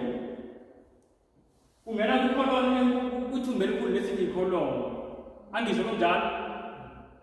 And mase ngingenile kwi-colon kumele manje umzimba uhambisa ngisho ukudla. Asibe singayithinta i-process yayo ukuthi yini. But ngizoyisho i-peristalsis. Bathi i-peristalsis ngolwimi lodokotela. Noma ungayazi ngeyakho indlela akunankinga asihamba odokotela bazalwane. We are trying to understand izinto nje ngendlela esinkulu. Uma ufuna ukukhumbula kahle i-peristalsis ihambelana no-push. So umzimba usukuphusha. Push until ziphume. Now i-peristalsis kuyenzeka ukuthi umuntu ibe weak ngezizathu eziningi. And one of those reasons it's equality yokudla. If ukudla akuna-fiber, akumove freely kwi-system. Siyayibona leyo nto? Angizisalandela wami? So mangingamuvi kuzohlala isikhathi eside la kwithumbu elikhulu. Why? Ngoba akumuvi. Move slow, very sluggish. And what happens is that le nto le la kwithumbu elikhulu igazi limane liza-absorb amanzi. Limane kancane kancane liza-absorb amanzi. Kancane kancane liza-absorb amanzi. Lithatha amanzi. And as lithatha amanzi lapho kusala kunento enjani? Eyomile. Angazi noma kuyazwakala yini. Kusala kunento eyomile eqinile. That's why one of the things, if mhlawumbe umuntu seyinesonto lonke, kuphela isonto lonke, akayi kunje encane, akathulule. And uyasho ukuthi kunzima ukuthi ukuthulule, yazi ngizokwenza kanjani? Ngizomthatha. Ngafike ngimthathe okanye ngithi akazithathe, whichever way. It's best ukuthi azithathe. My point is that ngizosugesta ukuthatha. Let me put it like that. Why ngisuggest ukuthatha? Ngoba one of the reasons why manje sekomile sekuhleli kakhulu is because akunamanzi, komila ngisho. So ngifaka ini mina mangithatha amanzi. And ukhetho lakho sometimes ubalifaka nezinto ezizokhuthaza the push movement. One of those things that ekhuthaza the push movement ile nto bathi ground coffee. So tothi ngizozithatha lenziwe nge-ground coffee ngishuthe kuyafaka nezithini angazo angizikhomende wangirekodile angazi ngoba ngingakayihluli kodwa ngiyazi ukuthi yebo kakhulu akufakwa nezinsimbi. Ngiye ngithi uma ngingazi ngithi angazi ngempela angazi ukuthi yenza ini kodwa ngiyazi iyafaka. Angazi kodwa ngisagestele umuntu ukuthi afake insimbi ngoba ngazi okuhlukile. Alright. I hope this is real. Now, ngifuna siya kwinto siphila just repeating over and over 90 minutes repeat. Siyibone ihlale ukuthi isithombe sayo sibe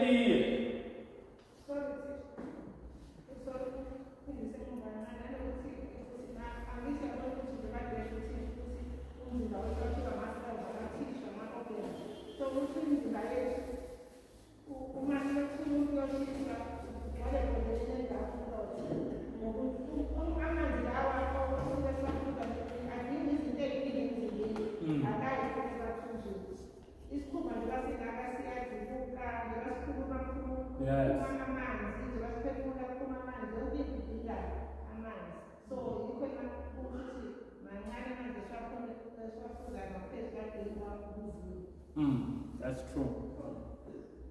You perfect that with mama who's a man before this is a very case you have yourself.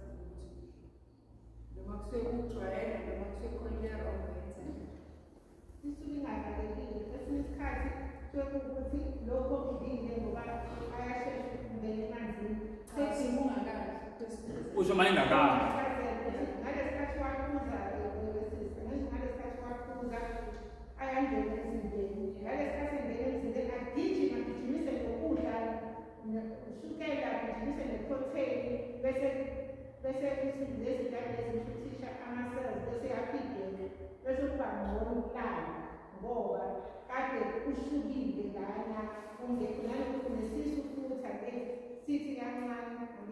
Yes.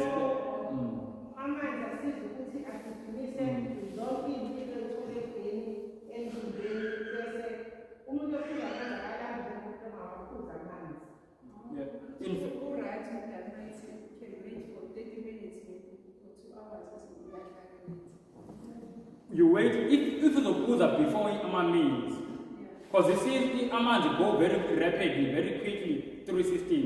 So 30 minutes, but most of the pause after a meal 2 hours. Why? It takes approximately 4 hours. 4 hours. What is this empty? So we repeat good. I want to just take a lunch. Say one remember the one. Now depending on the type of food. Like for instance, some carbohydrates take a bit longer. And then fats they take the longest. So one don't. Yeah. So depending on food, the quality of food are 40. And if there's the fiber, they take longer, but they are good. Now, from where the amounts, we spend and ngifuna uku-eda uze kube clear. Kungenzeka ukuthi mhlawumbe ngifuna ukuzwa angisho ukuvaleka inhliziyo ukuphela kwe-appetite. Yebo. Kungenzeka ukuthi yaphela i-appetite. You know that sometimes umuntu uyakwazi nje ulambile athi uncaneni. Afuna ukudla nje kahle into ayidingayo amanzi.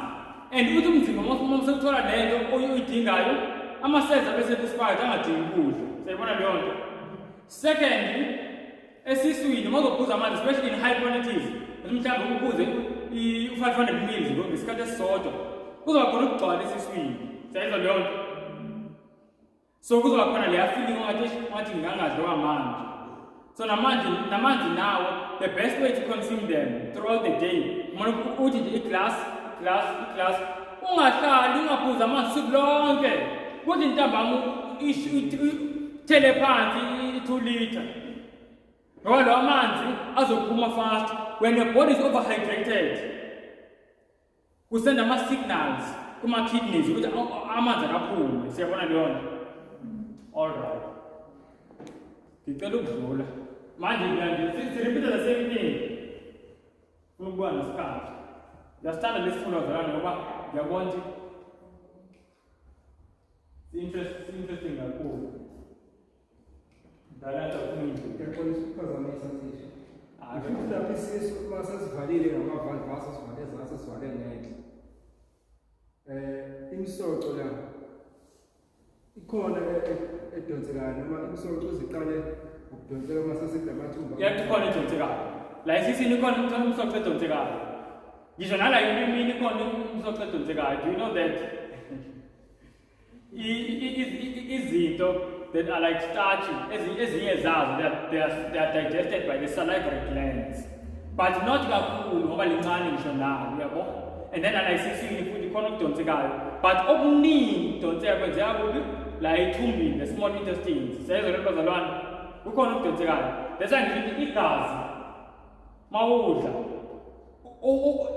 i-majority yegazi ila esiswini izolanda ukudla, izolanda umsoco. That's why again it's not healthy ukuthi immediately after eating when the rigorous exercise so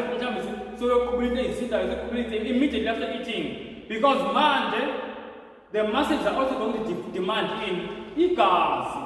Igazi is the medium of transport umzimba wonke. Whenever part yomzimba edinga something ihambiswa igazi. Sayibona leyo nto? Especially ama-nutrients. Also nokucabanga. Uthola mhlawumbe ngibeza kudla manje sengenza into edinga ukuthi ngicabange kakhulu manje. Most of the times that's why uzothi mawuqeda kudla ukwenza into icabangisa kakhulu vele ozela. Because kune confusion, there is a war, there is a controversy endikayo. Isisu sifuna igazi nomqondo ufuna igazi. Siyabona leyo nto zalwana. By the way, I hope I'm editing. Yeah, editing so that lapho nalapho mhlawumbe ukuthi kuyophenduleka kwisimo sakhe. When you use ingqondo kakhulu, when umsebenzi wakho omningi udinga umqondo, mhlawumbe umsebenzi ohlala office noba yini, a lot of blood comes to the brain area. So when exercise becomes very, very important, because if ever that's why sometimes I don't feel stressed, whatever it is, because a lot of blood comes to the brain area, and that results in poor circulation. So more exerciser, you are now season of circulation here, guys. I even just see circulation, they will exercise and not put a man's. And this circulation, it's key for your health. But because 1 minute, no one got access to the because I think it's a connect to so circulation is very important. And the vessel, video if peristalsis is 7 kanjani, look move good. It kind of like peristalsis. La esophagus. And you know what the peristalsis push and the push. The peristalsis is the push. Do you know in the powerful guy is that even if I touch, even if I just put a man's, you touch him back his pants, a man will go up. Like now force us or don't a man's. I say one time picks a pants a man as well tall. The forces are so powerful they will pull the water up. against the force of gravity. Sayibona leyo nto? Yamuntu uNkulunkulu udale kanjani njalo? Uyamangalisa. Ingakho amahubo athi we are fearfully and wonderfully made. Senze ngendlela emangalisayo. That's why ayikho uNkulunkulu ethi mayibukile emhlabeni ayivelishe njengomuntu. We are the crowning work of his creation. That's why kuyamangaza. Like inhliziyo kaJesu ibuhlungu khona abantu abadayisa ngemizimba. What can you say? What can you give in exchange for umzimba wakho? Sengathi nawe isoul, eternal life, just umzimba. It's so wonderful. Amen. That's why itempeli bazalwane. That's why mele into siyidlayo. Mele isho ukuthi this is precious. Lento siyigqoka itempeli asikwazi ukugqoka noma yini itempeli. And you know that there's even a way of dressing so as to prevent sickness. Mawufuna ukubona leyo ngabhala Council on Diet and Food page 21. CD page 21. Senze yonke into. Iyashintsha mawusubona lo mzimba itempeli. Alright. Alexander, nine interesting board as is investment. These are the 6 steps in digestive process. You want about 6 steps?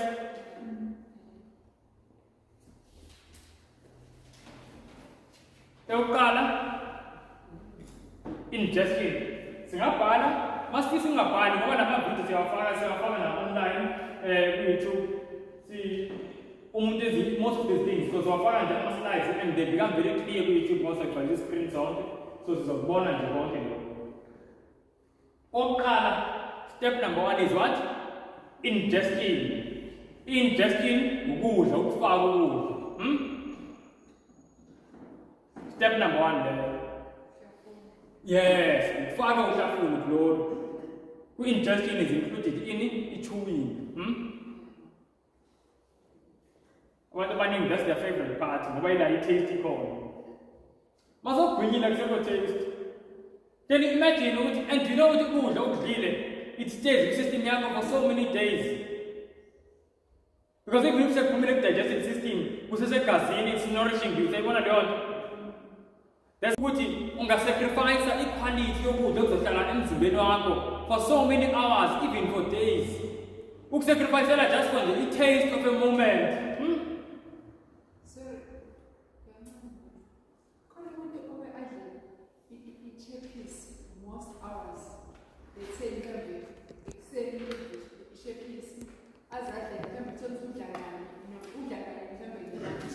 And then the next hour after lunch, put the checklist till late as I will say. No, it's the circulation that we in fact, the steps in ingestion is to understand. This checklist is no good. The invention of Satan is a piece. If you know Satan, it's no good. But don't go down this way. He does not condemn us missing us. It's education. But in the first point, it's a piece. No way you open it, no way you get piece. There are so many things I can say because English is but when I ingest, I am telling the stomach the food is coming. Do you know what happens? Acid. You are keep You are keep Do you know what the acids do? They eat a layer there, actually mucosa layer like the stomach. My acid adds some disease. Then after some time, because my ulcer is low and I see swing. And it's because of which one of the things that causes them, the acidity ending the cool acid swing. Eat the mucosa layer. Say one of the old was alone. So shepherd is no good at all. Because the moment you have that's why I want to bet it shepherd is a land breeze. You have to understand that you say we acid is a she's. And she's it's no good. No wouldn't know what it is. Like to be honest, if no, there are many other things that you can do to solve your problem. No, to shape is in It's no good. Invention of Satan and the ancient days. Now, stay ingesting. Step number 1. As a speed step, propulsion. Ilangena kona ke push. Propulsion ila ukuzama nje seka move through system. Angisho ngivenge ngwiye, then propulsion la kusafika siyaqala, iyesha ukudla. Take your propeller kambe, and the movement, the muscular movements like the system, la push ukudla, ile sithi peristalsis. So peristalsis it falls under the propulsion. But the yawana song is no peace. So if we could believe in what was ukuhlafuna nokuphusha. Step number 1 is ukufaka ukudla. Step number 2 push ukudla ku system yonke. Yabo. Then number 3 mechanical digestion. Mechanical ngoba ayikadingi ama-chemical. So it's still mechanical. Into mechanical into engadingi ama-chemical. So mechanical digestion yazokala ukubazalwana kala la emlomeni ukuhlafuna. Proper chewing is so important for digestion. Most of the food is very ujafile kwenye fast uzolimala. The mechanical digestion kumele yenzela ayisenzeyanga kahle, then sezolimaza nalela. Because la isina kunamazinyo. Sineza amazinyo uNkulunkulu ukuthini? Sihlafuna ukudla. Break it down. Take your time. Singajahi. And mawudla ubone uzoshaya isikhathi. It's better to eat a small meal properly than to eat a huge meal improperly. Sayizo leyo.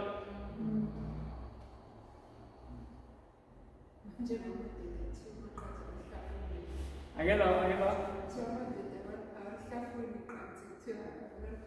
Amadoda. Hayi amadoda kaJesu. Amadoda kwenye indawo la, amadoda kaJesu ayahlafuna.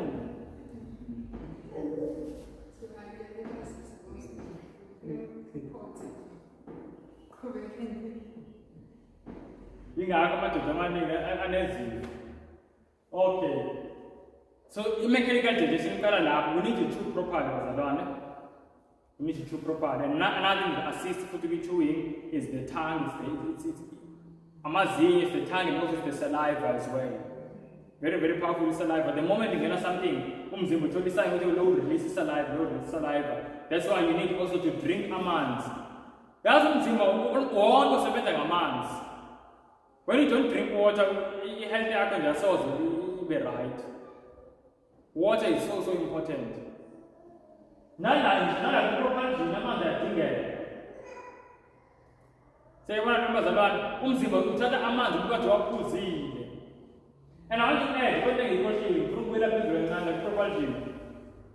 Ukumuva kokudla kwi-system kuya-assistwa yi-quality yokudla. Kumele sidle ukudla okune-fiber, izinto ezi-brown, and izinto ezi-raw zine-fiber zonke. Awugeji unless wena ozoyisusa mhlawumbe i-fiber angeke sibonele ngamazambane. Sayibona leyo nto. But all the whites, replace them with what? Sithe with the browns. And as uqala kanjalo uzofunda even because no brown nabo abafani with-quality. And as uqala uzofunda.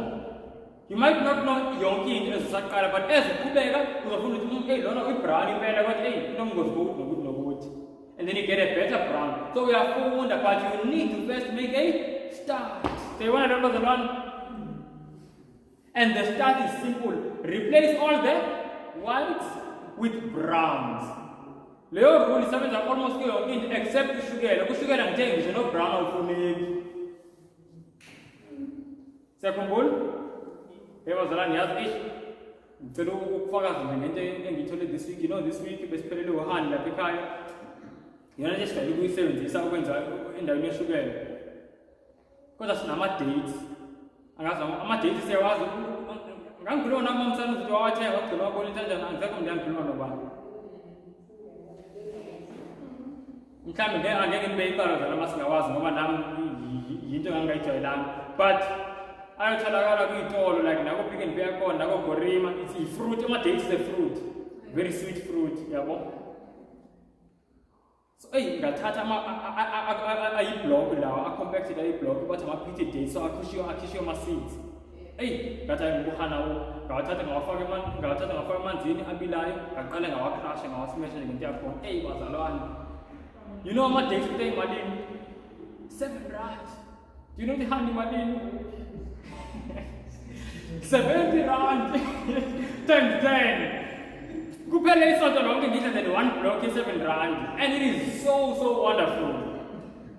Mhlawumbe ngesithanda ukufana sonke, and then ngathi ngoba emnandi kanje ama-dates othi ngiwaqhathanise ne-honey in terms of health, and you know ukuthi dates are healthier than honey. They have more fiber, more protein, more this is just needed than honey. The honey is healthy, but dates are good and dates are cheap.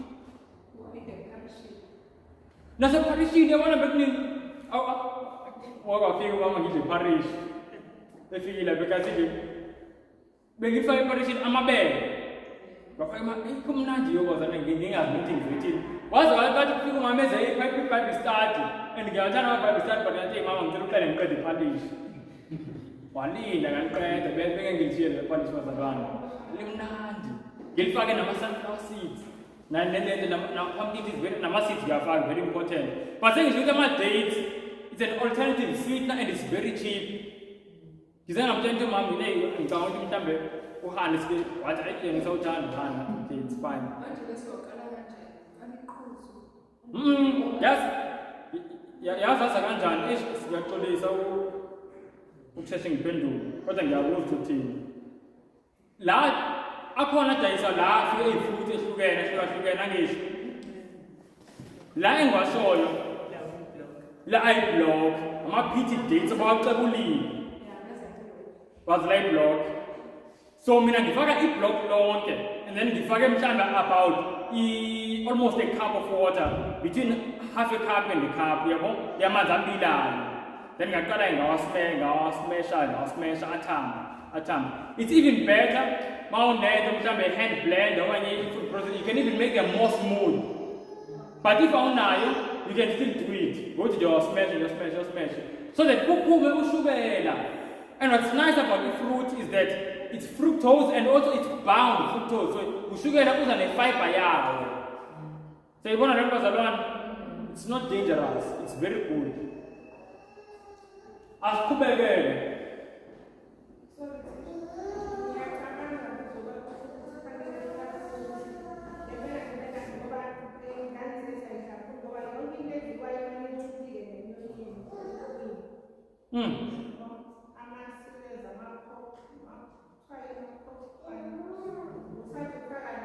Yang membeli, itu jalan.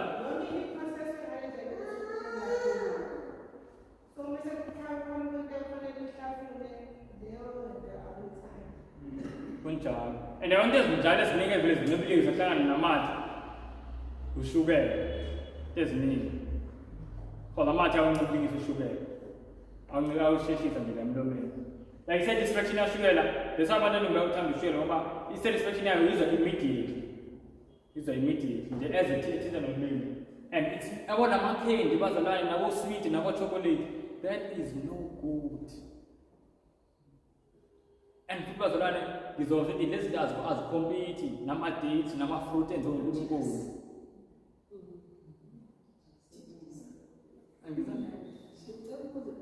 Like there was something I wanted.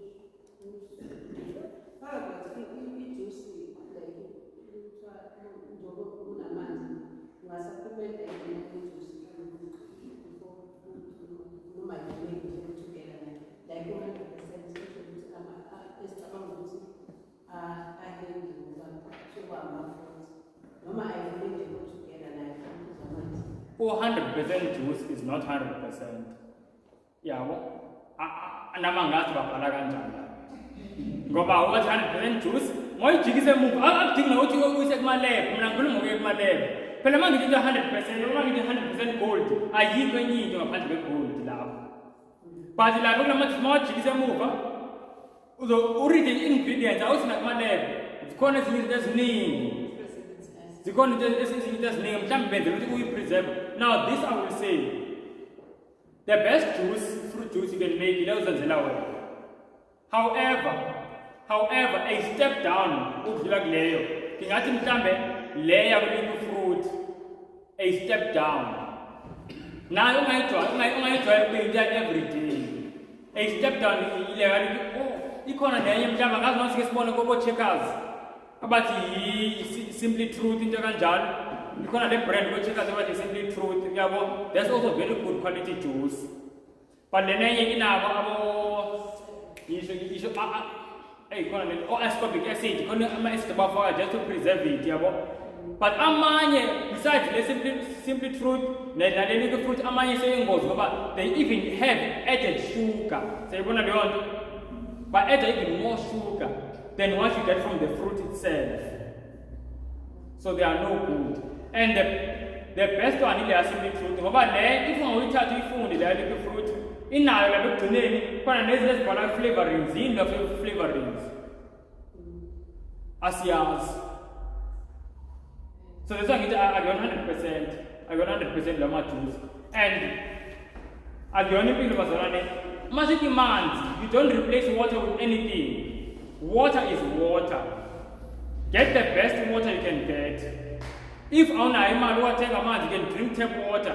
Tap water is better than no water. Senza le bazalwane. Angifuna umuntu athi hayi mina ngokuza amanzi kuba imambi lasetapini. Tap water is better than no water. Alright. I think this is viral number 6. Sesifunde kakhulu namhlanje, but I hope sigainile.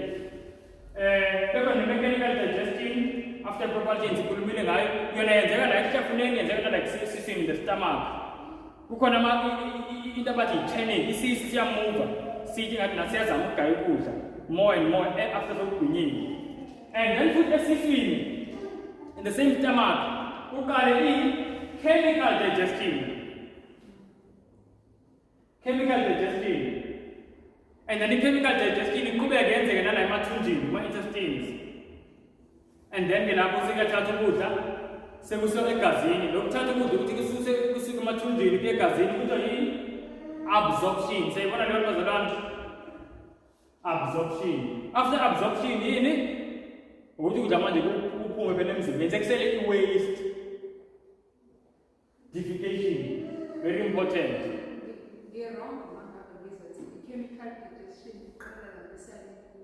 With saliva.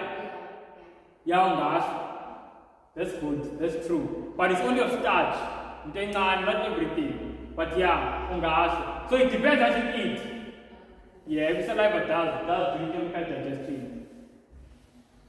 But the usual, about any intestines, we just say intestines. Yeah, well, sisi nasema tunji. But during the shift starch and that's true.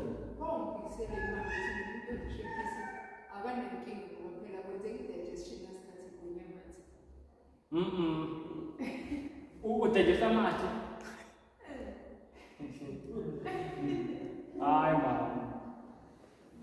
Digestion. And by saliva. I think the acid in that. I say it uses it's saliva. Ukona intake muscle level enzymes. Yeah, but they are not strong enough to break down ukudla okuningi. But the little bits of office starch that they just take in. That's futhi ungayinani lokuyinani. So the thing disease. Most of the chefs know it's a state of ingestion. Release acid like siswini, siyabo? And I would do water because when you look at and there is a form of synthetic plastic. It also causes cancer. You can't do you know what you can do good for 1 hour? Don't feel an hour because we are good to get paid. Because ulwimi nomati get why am I favorite piece? Kuphela nje the taste ayopela amanye akasapheli the taste. That is an invention of Satan. Yabo inobungozi ngempela. And abantu abaningi ngenxa yokuthi uhlefuna ushekise kuyi-habit akulula ukuyiyeka, and zonke izinto ezifundayo they can only be done through the help that comes from Jesus. Masiyibona ukuthi into iyingozi esifuna ukuthi iyingozi kumele thina singali nemfundiso esiyitholile kuNkulunkulu. Kumele sicele ini usizo kuNkulunkulu. Sayizwa nani bazalwane? That's why iBhayibheli lithi mase sivuma izono zethu ethembekile yena ukusithethelela nokuzigeza. But kumele siqale sivume ukuthi hayi lento iyisono ngempela. Mangingavumi ukuthi iyisono angizithethelelo futhi angeke ngisize ukuthi ngiyinqobe. Siyabona leyo nto? All right. Sesikhulumile ngazo. These are the 6 stages of digestion. I hope sifunde okuningi ngazo. Ziyasiza nje to give an understanding of what is happening in the body as kudla, so that uthi nama ukhethe inhlobo yokudla wazi ukuthi ngiyabona for instance makulate kakhulu ibasi ngiyafika ekhaya ngifike le sekumnyama even if bengilambe kakhulu engibona sekulate kakhulu manje and vele ngifuna mhlambe ngizoshesha ukulala unless ngiyazathanda ngisheshe ukulala, but if ngiyazathi ngisheshe ukulala ngizodla nje fruit, because fruit it is one of the quickest things to digest. Umzimba usuqabisha ukudigest fruit. Very, very good. And nenye into bengizoyisho, ngicela sizenze, this is the closing point. Ngicela sizwe song. Ngoba wonke ama stage athatha i-energy from umzimba. Siyabona ukuthi uyafuna use energy. Propulsion, energy. Mechanical digestion, energy. Chemical digestion, energy. Absorption, energy, the body is working. So ukudla bazalwane kumele kube such that the energy oyitholayo, the nutrition oyitholayo from ukudla is more than the one you use to break down ukudla. Kuyazwakala? Otherwise you are making a loss. Angisho kunjalo. Do you know ukuthi kuneyinhlobo zokudla othi mawuzidlile ube ne-loss, and one of them is sugar. The energy and the nutrition that you get from sugar and there's no nutrition at all. What you get from sugar is far less than what the body uses to break it down. Says bazalwane. Ngenxa ye-glucose kungezwakala ngathi uthola amandla manje, awuqeda ukudla manje ishukela ngaba hyper manje. And then wehle kakhulu after that, you go even lower. Than what you were. Ngoba the sugar has taken something and it has given nothing. So njalo masisha mele sibheke lezo zinto, and ukudla number 1 in terms of ukubalula ukuthi kudigesteke but okuneza nutrition eningi is fruits. Can you imagine leyo? You cannot compete with fruit. Fast food, meaning abantu ukuthola demand kunjalo ukudla, and also it's the easiest to digest. And it gives the most nutrition. Second, and then juice, obviously juice are like mine, juice, vegetable juice, green juice, because juice in is that because juice, they are very quick to digest the nutrition. But siyatshela council of digestion foods uNkulunkulu usidale ngendlela ukuthi akumele siphile amajuice wodwa, kumele sidle. Kunabantu aba-obsessed ngendlela ngamajuice ukuthi yonke into nje must be juiced. Sinikezwa amazinyo, sinikezwa nezitho ezigayayo nama-chemical, because God wants us to eat. He wants us to eat and to chew and to activate the digestive system. When you consider amajuice, isikhathi eside kakhulu, angisakhuluma ngama-detox, isikhathi eside kakhulu, umzimba ulahlekelwa ngamandla okudigest. Angeza? Yeah, maize meal, yellow, but if you want maize meal, call it yellow maize meal, which is high fiber. Let me stop and say, oh, is kanjalo. Now was a one. It's a no food. Call it yellow maize meal. As tall, call a name, but which is also very good. But you have no eat all and jail. It's about to go Cambridge. Yellow maize meal, rough. Le esike siyenzile mawukuthi uzogaya umbila mhlawumbe yabona lento zakudala isigayo lesi mawugaya kanjalo you don't lose anything. The germ, the healthy part yombila and also the fiber is intact, but in the refining process kuphuma the germ and the bran, which is the fiber. So noma senga-add wena i-brand yakho, but let i-jam seyikumile le nempilo, so you're not getting the real thing. Yellow maize meal. Le yesigayo. So kumele sibuyele bazalwane kwisigayo. Kodwa sogayani singatshalanga. That's why kumele siphume emadolobheni. Alright friends. Asithembe ukuzakele konke. Asisize uJesu. Asisize uJesu kakhulu. Into esiqhubayo konke esikwenzayo bazalwane la siphambana. Ukufa kaJesu. Ukufa kaJesu bazalwane kuyamangalisa kakhulu. If imizimba yethu ithengeke igazi ngokufa kaJesu, singenza kanjani imizimba yethu siyigxishe noba yini? And uthando for uJesu kuzosinika isibindi nokukhuthazeka ukwenza izinto even if zinzima, because some of these things mawusaziqala zibanzima. Senzalani bazalwane? So if there is no love for Jesus, uzogive up. But if uyamthanda uJesu and uyamazi ukuthi uJesu uthanda umzimba wakho, ufuna ukuthini ungcwaliseke ube blameless. 1 Thessalonians chapter 5 verse 23. Then uzoyenza lento ekhulunywa uJesu. Abazalwane angasiza uJesu ngempela. Singazwa nje kuphela, sizwe senze. Sizwe senze and sifunde. Sizwe senze and sifunde. That's why lezi ncwadi sesikhuluma ngazo zibalulekile kakhulu, lezi ncwadi ezikhuluma nge-health. Very, very important. So important those books. Before ngikhuleke, let me pray then sivale video before nginike homework bazalwane. Let's just pray.